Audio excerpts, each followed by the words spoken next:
गोजोननाय मोनदों माने नायग्राफ्राबो खुब गोजोननाय मोनदों नारा नाथा बिदि जुजिलायनायखौ नुनानै रायजोफोरनि माने इन्टारेस्ट लानायखौ नोंथांमोनहाबो नुबाय निश्चय बहुत रायजो राजाफोर बाहाय बे खेलायाव एन्जयमेन्ट लाफैदों बिराद फुरथि नायदों रायजो राजाफ्राबो दा बे हिसाबै कमिटिनि जानानै आंबो आफादगिरि जानानै खुब गोजोनफानाय मोनदों।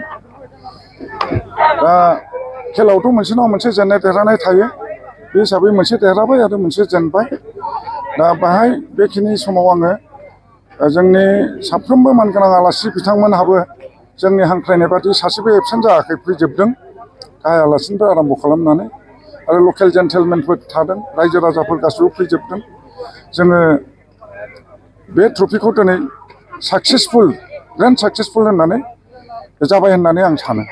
गेलेनाया बबे बबे हानजानि गेजेराव आरो सोर हानजाया देरहासार जानो?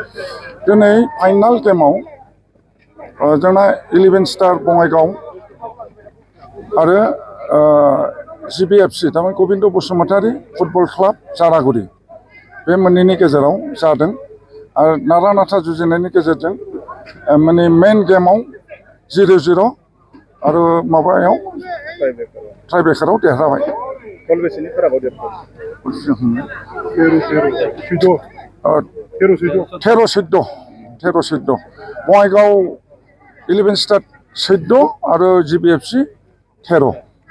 बान्था हिसाबै मा मा हरनाय जायो? बान्था हिसाबै आं आगोलावबो बुंदों जे आगोल बोसोरफ्राव जोङो फार्स्ट चेम्पियनशिप प्राइजखौ जोङो 75,000 होनाय जायोमोन आरो रानार्स आपनि प्राइजखौ जोङो 50,000 होनाय जायोमोन। दानि बाजारखौ नायनानै जोङो गेमखौ एसे गोजौआव दावखोलांहोनो थाखाय गोजौआव बोखोलांनो थाखाय गुबुन जायगायाव जेरै होयो जोंबो देग्लायनिफ्राय चेम्पियनशिपखौ जोङो 1 लाख आरो रानार्स आपखौ जोङो 75,000 होदों। आं सानो BTC ओनसोलाव बेनो माने प्राइज मानि हिसाबै बांसिन एमाउन्टनि प्राइज होनाया बेखौनो आं मिथिनायाव आं बेखौ मोन्दों आरो ट्रफिखौ फोथैनायनि जेबो खोथा गैया। बे ट्रफिखौ जोङो रायजो राजानि खस्थ'नि गेजेरजों अननायनि गेजेरजों जोङो बे ट्रफिखौ जोनोम होदों।